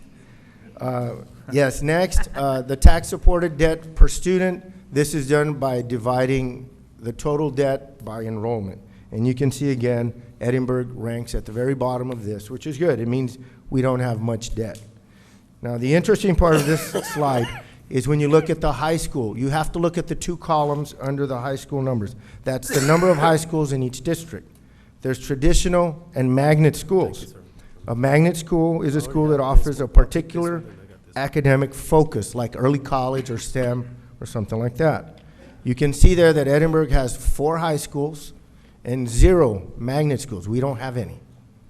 As you look at all the other schools, all of them have 4, 5, or 6 high schools and 1, 2, 3, or 4 magnet schools. If you look at PSJA, they have 4 high schools just like we do, but they also have 4 magnet schools. Each of those magnet schools has about 500 students each, and that helps the enrollment. That's why there are over 500 students less at each high school that they have. When you look at the middle school column, we have 6 middle schools in our district, and if you look at all those other districts, they all have 8, 7, 8, 10, 11, and 12 middle schools, and we all have roughly the same 34 to 38,000 students. Elementary schools, we have 31 elementaries, and that is along the line with the other schools. I want to add that we are about $320 million of less debt than PSJA. Our bond committee is proposing a bond between $145 to $229 million. Even if we pass it, we still won't have the amount of debt that PSJA has. Next slide. This is the tax rate comparison of our school district to those other 10. School district tax rate are made up of two numbers. It's the M&O rate and INS. That's our local maintenance and operation, plus our debt, which is interest and sinking rate. And we are at $1.2398. roughly $1.24 per 100 valuation of your home and property. I have a question, Mr. President, here. Dr. Morrison, on our INS rate, do we have enough money in the fund balance there to kind of maintain the tax rate as much as possible? Because I know I decreased my taxes 2 pennies because I had a bunch of INS fund balance, so I was able to help the taxpayer. Do we have a lot of money there just to offset in case we decide to do a penny or two increase in taxes, or 3, or no? Well, as you're aware, we had the TRE a handful of years ago, and we've been having to transfer from the maintenance and operations account to cover INS debt. Within the last year or two, our transfers have gone down a little bit, and this current school year that we're in now, we had a sufficient fund balance to cover, and we didn't have to make a transfer. But if you're asking me, is our INS tax rate sufficient enough to cover our debt, the answer is no. Okay, just checking. I just wanted it to maintain as much as possible so we don't have to go up in taxes. Okay, so our tax rate is roughly $1.24 per 100 valuation of property. That equals to $12.40 per $1,000 of property. I want to point out that PSJA is sitting above us at $1.38 tax rate, which is about 15 cents higher than we have. This next slide shows you that even if we pass the maximum 5-cent tax increase that we're looking at, our tax rate would only go up to $1.2829, and we would still be about 10 cents below PSJA.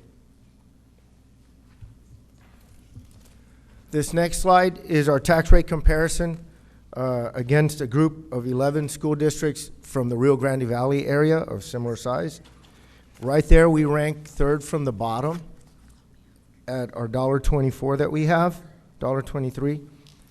In first place, you can see that Rio Grande City's tax rate is $1.43, PSJA $1.38, Sharyland $1.37, and so on. The only two that are below us right now are McAllen and Westlaco. Even if we went for the maximum tax increase, which is 5 cents, we would only jump up 2 spots and we would still be below La Jolla and Harlingen.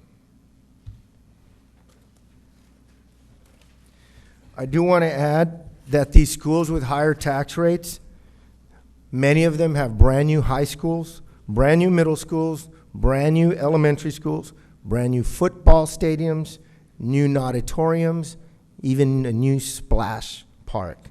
We don't have any of those, but I just want to add that. That's why the taxes are higher, because they've bought nicer things.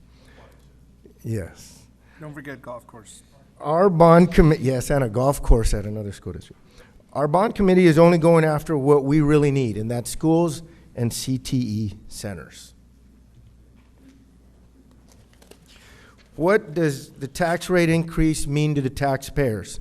So this slide shows you, by property value examples, a 1 cent increase for a $50,000 home would be $5 on their taxes at the end of the year. I'm going to go use a $125,000 example. A 1 cent increase on a $125,000 home is $12.50 for the whole year. 2 cents would be $25. 3 cents would be $37.50, 4 cents $50. And if we went for the maximum 5 cents, a $125,000 home, the taxes would increase by $62.50.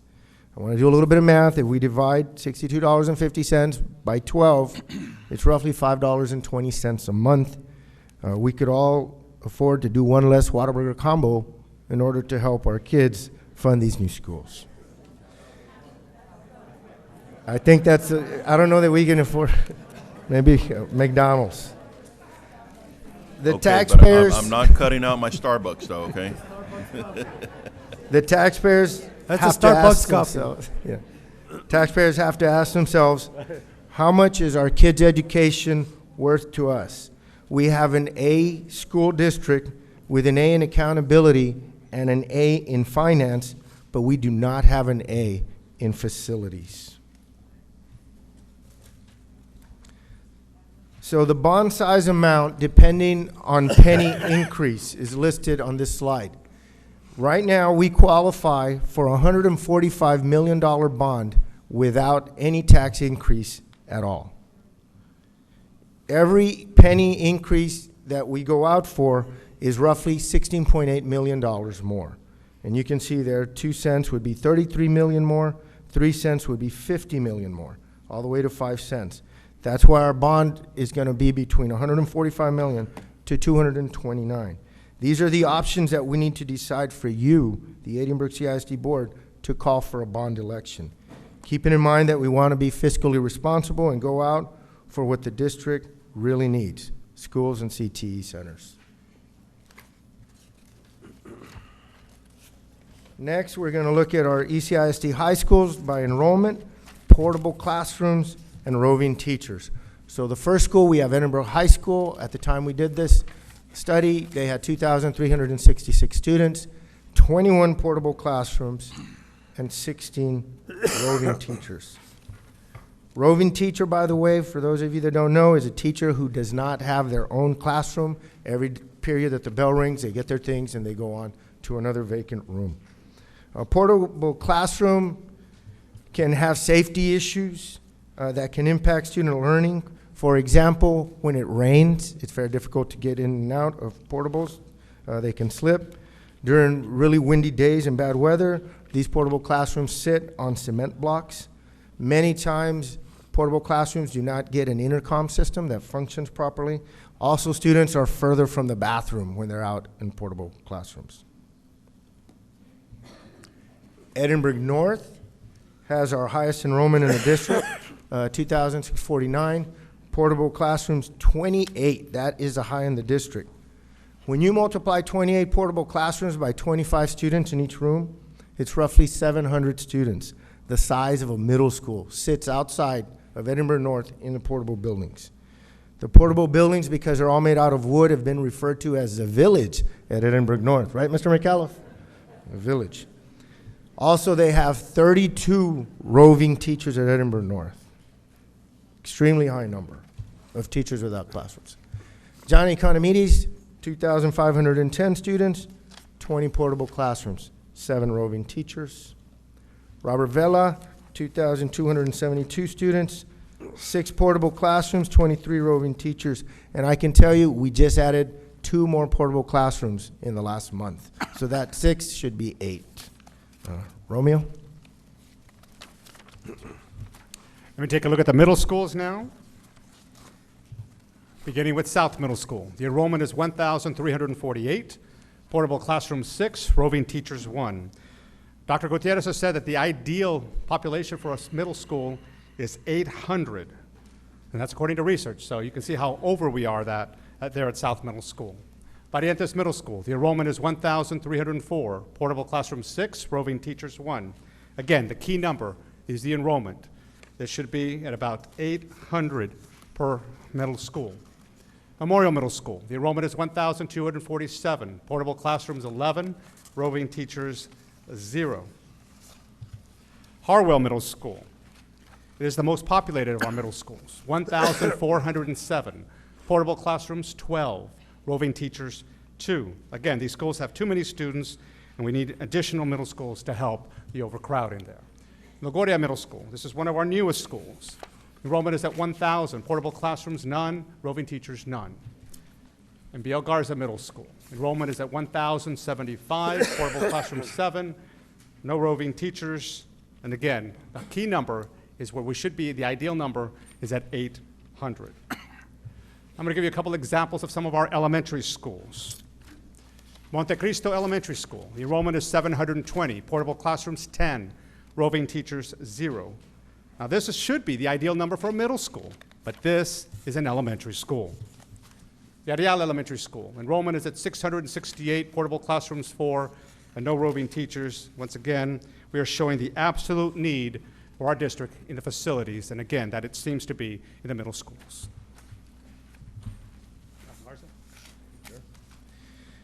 We're going out for bond money to build facilities and schools.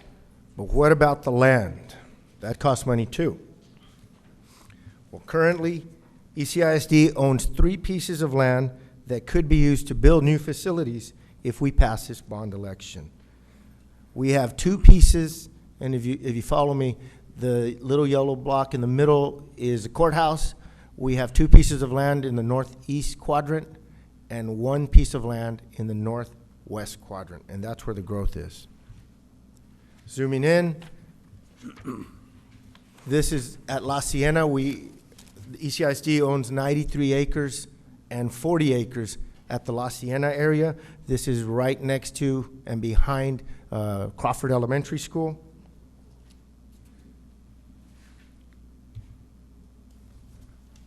Also at Rogers Road and Cesar Chavez, this is also in the northeast quadrant. This area on the left side with the nice green is Monte Cristo Golf Course, and over here to the far right is Economides. So it's kind of in between the 2 of them, 40 acres. And then the 3rd piece of land is in the northwest quadrant, and it's 63 acres on Sherry and Mile 8. And it's west of Longoria and near the Tres Lagos. This area right here under construction is the Tres Lagos area. Finally, one of our parents in our bond committee had a quote there after one of our meetings. I don't want my kids to have stuff that is way behind. Parent was referring to our overcrowded schools, our large amount of portable buildings. We need to successfully pass a bond election. That concludes our presentation. So again, thank you so much for lending us your time to update you on the Bond Forecast Committee. Thank you. Thank you, Romeo. Thank you, Dr. Garza. You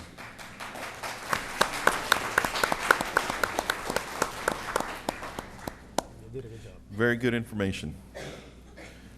Item 5, presentation and discussion by Janak Architects, preliminary summary of construction costs for high school, middle school, career and technology buildings, and elementary needs.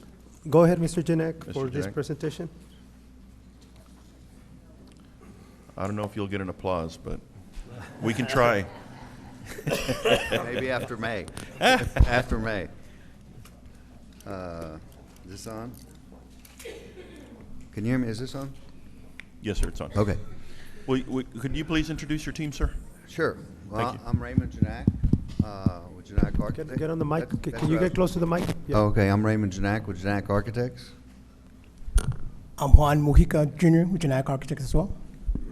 And I'm Nick Janak with Janak Architects. Ana Luksha, Janak Architects. Thank you. Thank you all. Thank you, President Pena, members of the board, and Dr. Gutierrez. We've been working, as one of your previous presentations said, we were selected on the 19th, and we began working on December 20th. We have worked through the holidays, and pretty much every day since the beginning of the year. And we'll kind of give you an update as to where we're at. I do want to tell Dr. Gutierrez and his staff has been very helpful. They worked with us when we needed them over the holidays. Every time we've asked for a meeting, you all have been there and given us through our facility. So I know you got a long agenda. So this is what we're going to talk about today.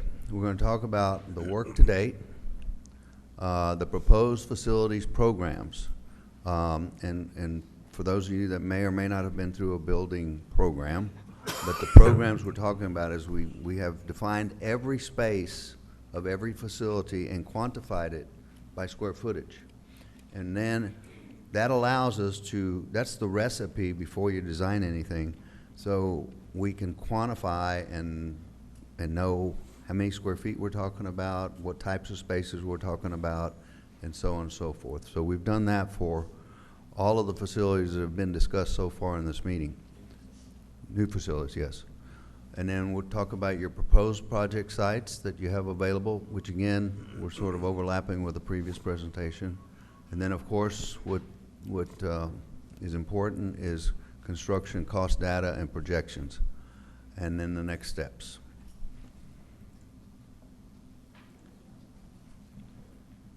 Okay, good. Is this on? Hello, hello. Okay, good afternoon, members of the board, President Pena, Dr. Gutierrez. I'm going to discuss briefly, review, I think this one's a little louder. I'm going to review the work we've done to date and kind of the schedule of events and calendar for our pre-bond services by Janak Architects. So, as discussed, we kind of started our kickoff for the project on December 20th when we began our first early stage consultations with relevant district personnel. Again, Raymond mentioned that we've been meeting with Dr. Gutierrez, Dr. Salinas, Dr. Morrison, Mr. Moreno, Mr. Estrada. All of the principals, faculty, and staff and administrators have been extremely helpful, very diligent. You guys got a good group of people here. So the next day, we started to be, Mr. Salinas, Dr. Salinas sent us the latest demographic data, and we began to review that, kind of similar to the information we saw in the previous presentation earlier. We also began our site visits on the January 7th. We went to Longoria, Zapata, and the CTE campus, and then the next day visited Freddy Gonzalez Elementary.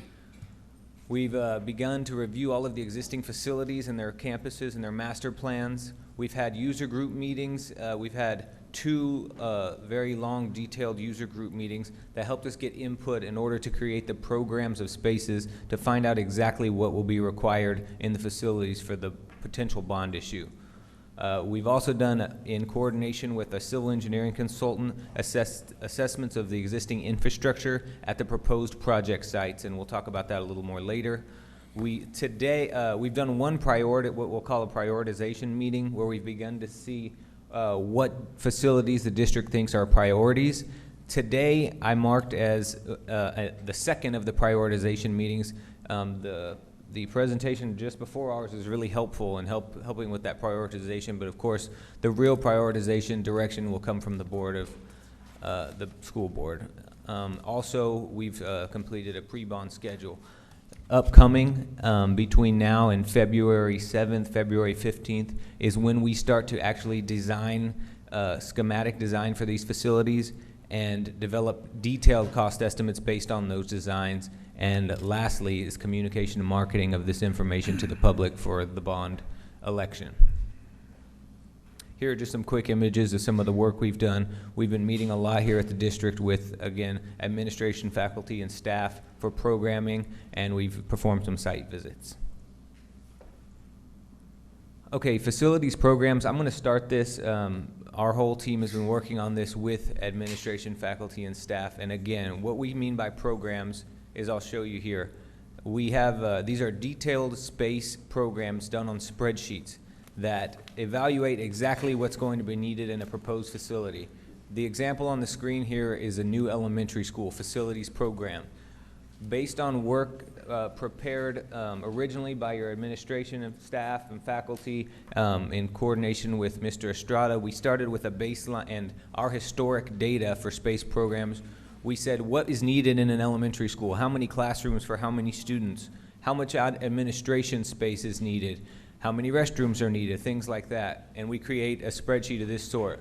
Then we sat down with principals from elementary schools. We sat down with other staff and faculty, teachers, and got further refined information on exactly what you would need so you won't have these portables and roving teachers and things of that nature.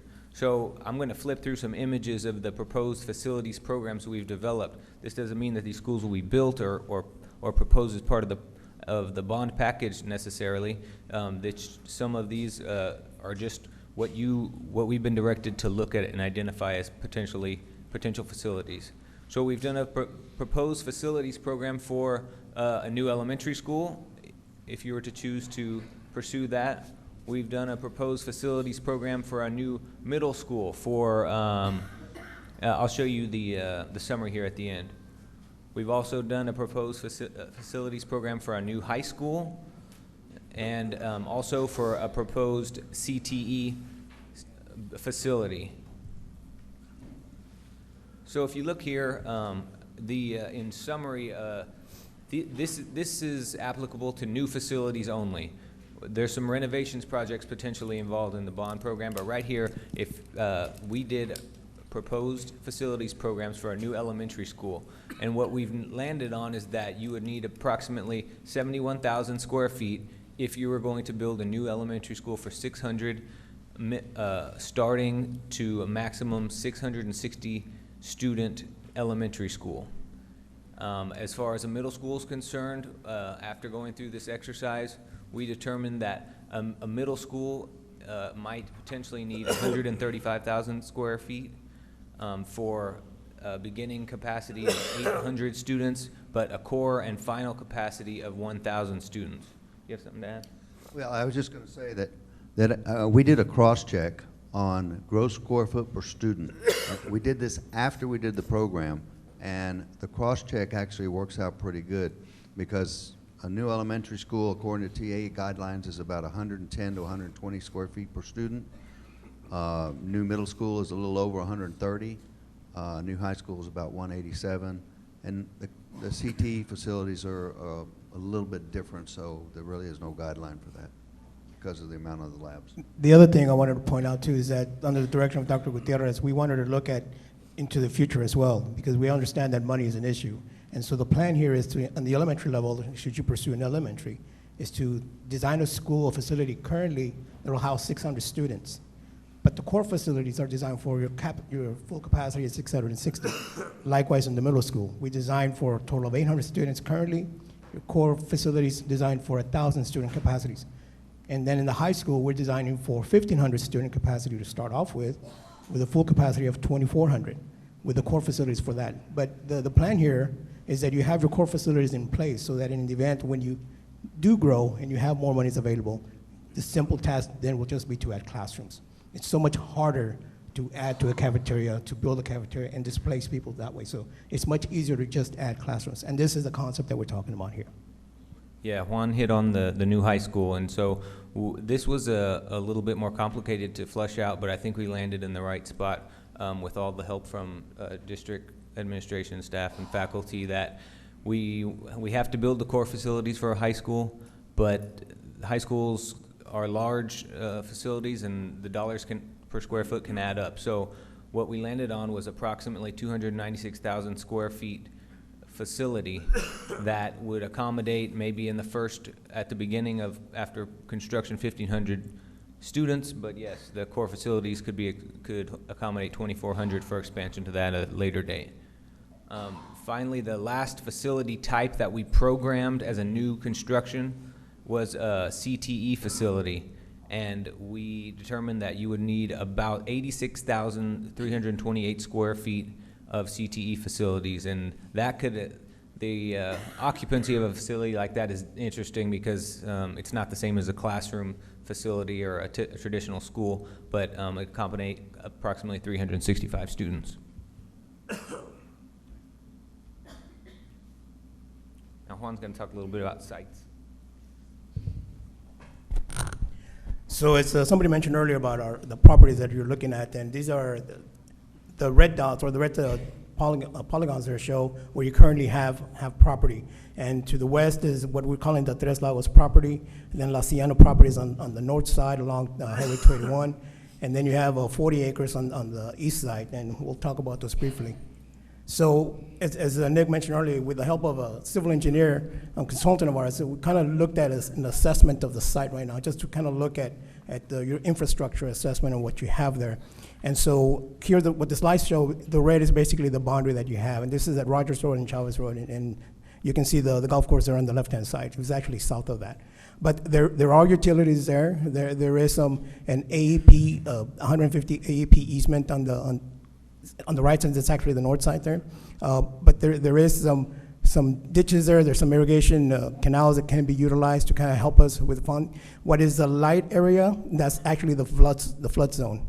So that's the lower part of the property. So it kind of lends itself. Nowadays, we kind of have to detain water, storm water. We can't just dump it onto the storm sewer. So those low-lying areas actually help us in kind of designing into that area. So the site is feasible for, and at that size of acreage, you could do an elementary school for sure. A middle school, we typically want 40 acres, so it's a little tight for a middle school, but it is foreseeable. We have done that in the past as well. Then what we call the Tres Lagos property is not, it's actually due south of it, and it's on Ware Road and Mile 8.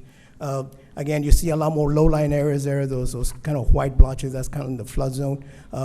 Here, it's a little more farmland right now, and there's not quite the utilities that we're gonna need, so and access becomes an issue as well. But these are other costs that we have to consider as well, because it's not just the construction funds, it's not just the furnishing, but there's also costs on the side they're gonna have to, so we need to be aware of those costs as well. And then finally, we have the La Siena properties, and you can see that here too, there are some low-lying areas, and those areas, again, they lend themselves to allow us to design for detaining areas. There is a road, however, that will more than likely have to be built here unless you just continue using that one road. But if you have, and we're talking about here possibly locating the high school and possibly a CTE facility. And so if you have a high school, a CTE facility, and an elementary school all accessing through that current road, you're gonna have a huge congestion issue there. And so the possibility of adding another road, we have to consider that, but we also have to be cognizant that there's cost to that as well. So, but we have looked at that, and there are some issues there as well.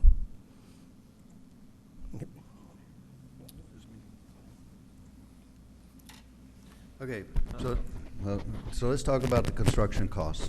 And we have a lot of data. We recently were successful in November with 2 large bond issue. Well, one was a $13 million bond issue, and one was a $250 million bond issue. So one of the most important things in passing a bond issue, not only meeting your needs, but making sure that you have accurate costs and that you can deliver what you promised the public that you could deliver. So that next time you go for a bond issue, you were able to deliver what you promised, and on time and in budget, of course.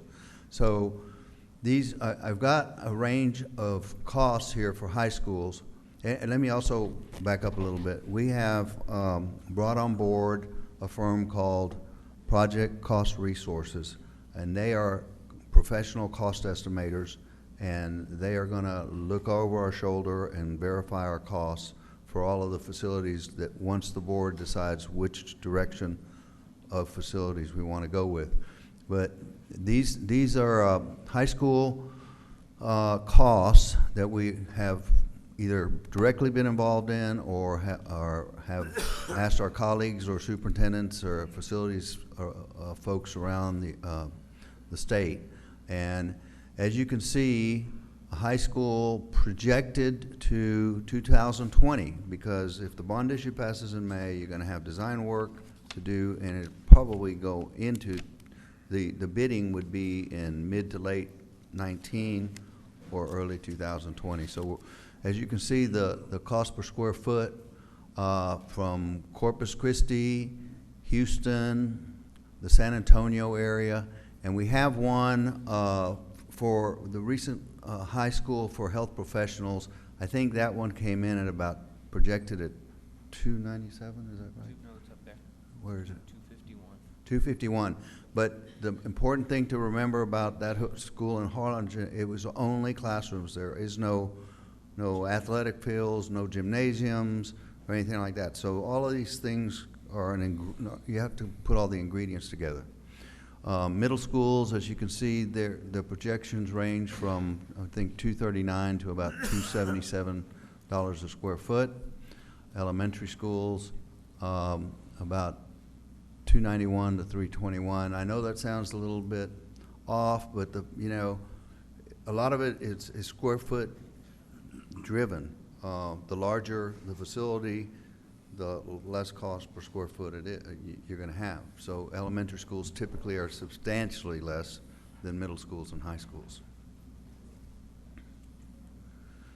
Okay, so one of the things, if you haven't been through a bond issue before, is there's also project costs. Besides construction costs, there's project costs, and some districts have failed sometimes to estimate correctly the project costs, because project costs, and this is just a sample, but project costs include construction costs, site acquisition, which you have none, or we expect none, impact fees in infrastructure, owner furnished equipment, so that's going to be furniture and equipment, library equipment, professional fees you're going to have to pay, document printing, a construction contingency, administrative costs, and technology allowance.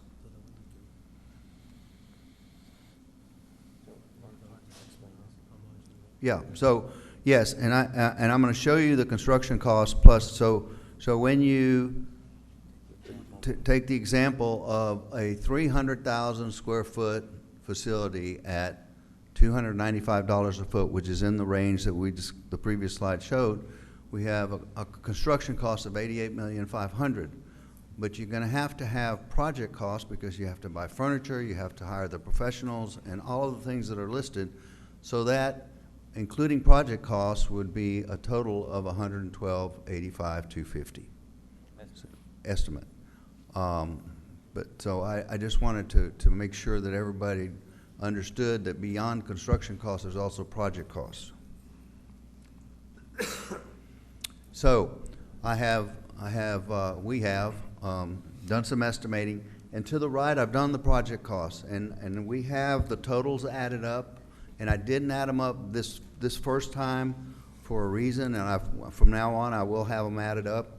But the reason is because there's a tendency sometimes to take the construction costs and add the project costs, and then you divide it by the square foot, and you say, oh my goodness, you know, but that's not the way. You can't do that. You have to divide the square foot into construction costs only.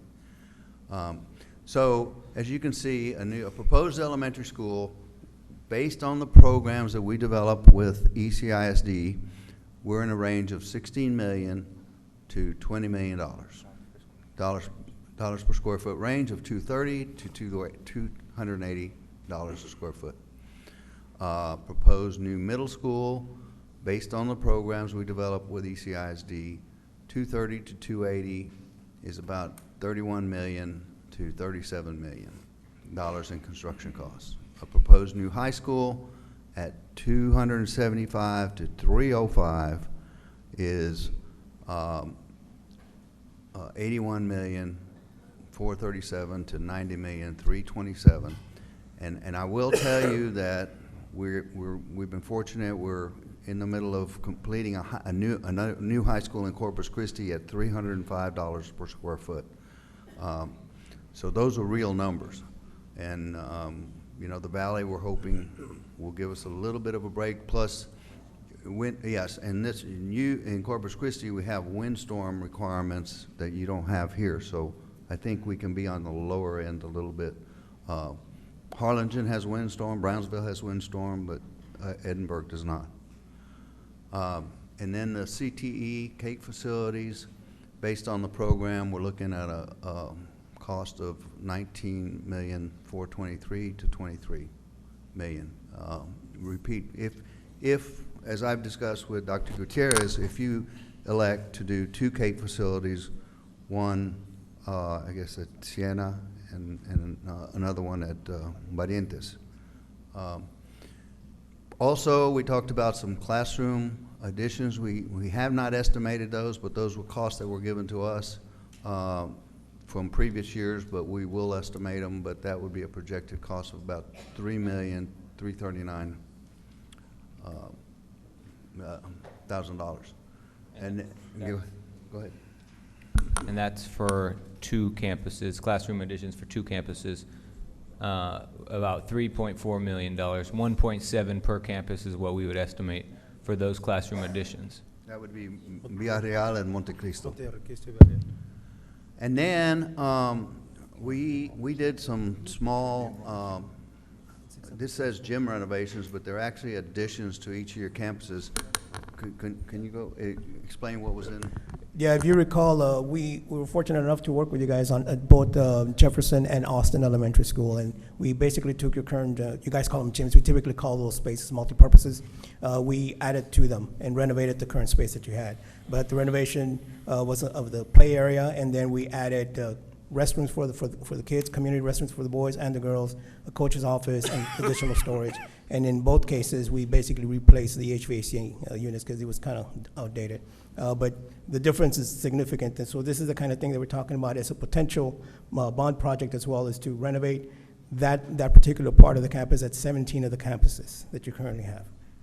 And that's the cost for those. So this is a spectrum of what we discussed with Dr. Gutierrez and his staff. Obviously, this is the first time we've come to the board with all of this. We can do some, all, and I guess the next slide will tell us, yeah, the next steps. The next steps, as I discussed, and I don't think it's any secret that we're working full-time every day on this in order to meet the deadline of late February in order to call a bond issue if the board elects to do so. So the next steps are to prioritize the projects, do facility designs for whatever the board directs us to go forward with in the bond issue, do detailed cost estimates. These are very preliminary cost estimates. And then bond material packages, and of course, pass the bond. And that's what we have for you today. Dr. Gutierrez and I have been on the phone almost every day, so I'll open it up for questions and/or direction.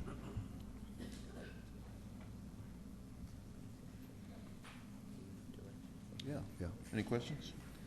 I've just got a question. Yes, sir. I really appreciate and like all those slides. I just wish we had it in our presentation so we can go ahead and, Mr. Peña and I, we like to double with numbers. And I agree with that, but these were finished about 7 o'clock this morning. No problem, So- but can you get that to us? You will have the hard. Provide me the drive, and then Yes, we sir. can make copies and then to the board. Yes, and I will endeavor to do any presentation from now on that you have a hard No, copy. I understand we're in a time crunch, and, Yes. and I totally get it. I just wanted to add on the presentation that you gave on the variation of 275 to 305 per square foot for the high schools and everything. Would it be safe to say, just to add the 28% to those numbers to have the total cost? Yes, sir. Okay. Yes. Estimating 26.5%. Okay. Sometimes it's 24, sometimes it's 28. Okay, I just, that way I could play Yes, with sir. the numbers and put Yes, it sir, in. and we have the totals, and as I told you at the beginning of this presentation, I did that on purpose, not totaling it, but from now on, I will put them together. But I just didn't want some folks to say, oh my goodness, and if you take the square foot number into the total project cost, it's not a fair assessment. Yes, sir. And to make it easier, if you look under proposed new high school, next to the 81 million, Yes, sir. small to the right, we went ahead and calculated the project costs of 26.5%. So Okay, so it's there. Yes, sir, it's there. Excellent. And then also the other thing is, there is a big savings when it comes to windstorm. and Yes, sir. A major savings. It's about 10%. Yeah, everything from down to the PSI and the contract to. Right. Yeah. Glass is a big item. Yeah. Glass is a big item. Well, it's mandated now, so. Yeah. Well, like in certain areas, like in the Corpus and. Brownsville. Brownsville and stuff, and. Yeah, but City of Edinburgh has added some windstorm items in the last few years, so probably something to check into anyway. I'm sorry, sir? The City of Edinburgh has added windstorm requirements in the last few years. Oh, okay. So we probably need to see what those are. Yeah, we'll have to look at the code, because I thought Yeah. you were out of the windstorm area. Yeah, but invariably, though, the city has added some items. Okay, just we for- will do that, and that will affect our costs. Yeah. I Yes, sir. think 2 of the sites are not in city limits, but one is. one's in McAllen City. Yeah. So I guess you guys can look into that. Yes, sir, and we'll work with appropriate, whether it's the county or the municipality. Very good. Okay. No further questions? Thank you. Okay, the only thing Dr. Gutierrez asked me was to, I guess he'll let us know when we meet again and we need to meet. Yes. That's- We'll We're discuss that. ready every day, any day to move forward. Just plan on being here again next week. Yeah, and prioritize.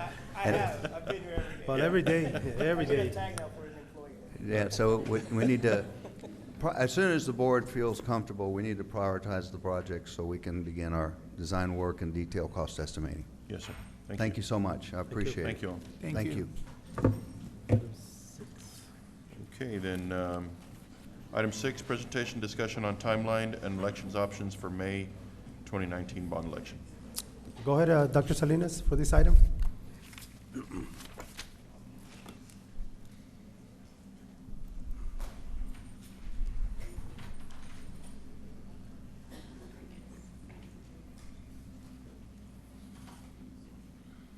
The timeline for the bond program. Friday, February 15 would be the deadline to order the bond election by the board. Thursday, April 4, the last day to register. Monday, April 22nd, first day early voting. Tuesday, April 30th, last day early voting for a total of 9 days. Election day is May 4. This week, we invited Yvonne Ramon, she's the Hidalgo County Elections Administrator, to come and present to us here. She wanted to, but she and her team were off to a workshop the entire week. We did talk to Ms. Ramon over the phone to start this planning. I had previously talked to her in Austin at a workshop that I was with over there where she was at as well. So we've already started talking about this program. We asked her at a phone conference if they can provide the election services for us for this bond program. She said yes. One of the things that has worked for us in the past for the 2008 bond program and the TRE in 2013, the strategy that worked, and we know it worked because we looked at the election trends of those two bond elections. We utilized what we call temporary branch locations. What this means is we take machines to every campus. One day we have machines at 4 campuses, voting machines. The next day we have the machines at 4 other campuses, the next day, and so on. And we cover most of the schools and some other facilities. We call that temporary branch voting. The state does allow for us to use this strategy. In 2017, the state legislature changed the law to where if you're going to use branch voting, you must be able, for bond programs for a school district, you must use county election precincts on election day. So we talked to Yvonne if she could Yvonne Ramon, if she could do the branch voting for us as well as part of her services. She wasn't sure because at this time she's not sure how many other entities are going to be on the ballot, other cities, other bonds. She's not very sure. She's going to get on it as soon as she gets back from her workshop. So she didn't want to commit to tell me yes or no on the temporary branch. Possibly, it just depends on the number of municipalities on the ballot. However, she did say that she could lease it to us, and we could lease the machines. We need 15 for this. She would be able to lease the machines. We hire the judges, and we do the branch. So we are going to meet with her this coming week as soon as she gets back to get those details done. But it's something that we want to do. Any questions? Audio. One question on my behalf. I understand this is a little bit different than the TRE, but when we had the TRE, I think we had some deadlines to meet with notices and public hearings. Do we have those requirements for this? Absolutely. We have those requirements. Can we get those dates as well, please? Yes, we can get that for you. Okay. So I want to know every date, every critical date as well. So leading up to this, what else do we have to do, and when are we going to have that public hearing? And, because obviously the board needs to be present as well, so we can start planning ourselves. And then when we have to, if we have to post it, or when we have to post it, newspaper, things of that nature. I'll get you that today. I'll Okay. send it out with your packet. Good, Mrs. Any conflicts with testing during those early order dates? Any conflicts with testing? Your mic, ma'am. Question is, any conflicts with testing on these early voting dates? Do we have? Testing is second week in May. Okay, so, and the election's over? But the election is on Saturday, May the 4th, so we'll be fine because it'll be the following week. It'll be the following week, yeah. Yeah, I had a comment concerning the whole process, and I guess it's mostly to the board. Basically, in the 2008 bond, it was a very successful process. As a matter of fact, I think we saved $6 million, but you guys saved $6 million, and you're able to use that money for other things. And it was very successful. But one of the key elements that I see missing in this whole situation is the independent bond committee, in the sense of the individuals that were used in the, that were used in the 2008 bond aren't being used here. And I'm referring to the individuals that us as board members get to select to create this independent bond committee. And they worked on that for over a year and a half on the success of the 2008 bond. And that's just something that I just believe, if we're going with trust and transparency, our constituents, I would like their involvement in this whole process and get involved in, because we're using their money. And on the basis of trust and transparency, I would really like to go ahead and get this bond committee selected and get it engaged so it can be, because they're the ones that are going to be voting out there. They're the ones going to be going out and voting yes or no. And I want to get them involved as much as possible. And that's something that I see that's missing from this particular bond that we're trying to do here, is what we had in 2008, which was that committee that got involved, went to the schools, worked with the different individuals, and we're talking a lot of money. Back then was 112, and here we're talking double that amount of money. And it's just a comment that I just have to make concerning that I really believe, I really want to push for that bond committee to be put together so we can have the taxpayers that aren't employed with this school district to participate in this, because we are going to be using everybody's money, and it's a lot of money, and it's a big investment. And I just, Mr. President, that's one of the things that I just wanted to go ahead and make a comment. And you've addressed it to the board, Mike, and thank you, and I'll visit with you after the meeting about that, because that committee is something that the board has been discussing.